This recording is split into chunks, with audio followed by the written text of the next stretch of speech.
தள்ளி போடும் பழக்கத்தை முடிவுக்கு கொண்டு வா.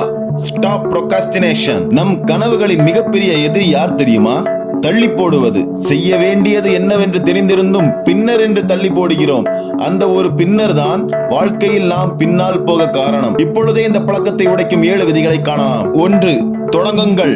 வேலை பெரிதாக தோன்றலாம், அதனால் தான் நாம் தள்ளி போடுகிறோம். அதை 5 நிமிடம் செய்து பாருங்கள்.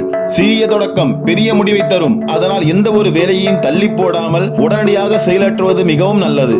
2.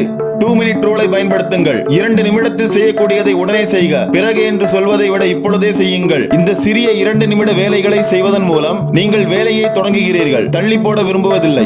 ஆகையால் 2 minute ரூலை பயன்படுத்தி சிறிய வேலையை தெரிந்தெடுத்து முதலில் அதை செய்யுங்கள். 3. கவனம் கலைக்கும் விஷயங்களை தள்ளி வையுங்கள். மொபைல், சோசியல் மீடியா, அறிவிப்புகள் இவை அனைத்தும் உங்கள் நேரத்தை திருடும். வேலையை தொடங்கும் போது நோட்டிபிகேஷனை ஆஃப் பண்ணுங்கள். வேலை செய்து கொண்டிருக்கும் போது வரும் சிறிய சத்தமும் உங்கள் ப்ரொடக்டிவிட்டியை குறைக்கும். ஆகவே எந்த வேலை செய்தாலும் உங்கள் கவனத்தை திசை திருப்பும் விஷயங்களை தள்ளி வையுங்கள். 4.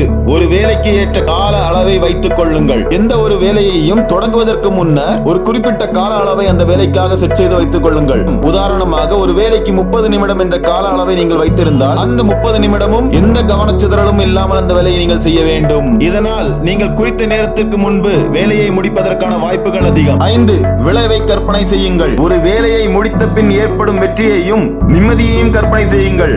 அது உங்களை வேலைக்கு தள்ளும். உங்களை அதிகம் வேலை செய்ய அது ஒரு உந்துதலை தரும். ஆகையால் ஒரு வேலையை தொடங்குவதற்கு முன் வெற்றி பெறும் போது கிடைக்கும் விளைவுகளையும் சேர்த்து நினைக்க வேண்டும். 6. தன்னையே கேளுங்கள். இப்பொழுது இல்லை என்றால் எப்பொழுது? ஒவ்வொரு முறையும் தள்ளி போட நினைக்கும் போது இந்த கேள்வி உங்கள் மனதில் உதிக்க வேண்டும். இப்பொழுது இல்லை என்றால் எப்பொழுது என்ற சொல் ஒரு மூமெண்டம் தரும். ஆகையால் இந்த கொஸ்டினை உங்களுக்கு நீங்களே கேட்டுக்கொண்டு வேலையை தொடங்குங்கள், தள்ளி போடாதீர்கள். 7. நாள்தோறும் கன்சிஸ்டன்சி. இன்றும் நாளையும் தொடர்ச்சியாக தள்ளி போடாமல் இன்றே செய். எப்பொழுதும் செய், செய்து கொண்டே இரு. தள்ளி போடும் பழக்கத்தை விட்டால் வெற்றி உன்னை விட்டு விலகாது. சிறிய செயல் பெரிய முன்னேற்றம். நாளையதை இன்றே செய்யுங்கள். Be your best. வெற்றி நிச்சயம்.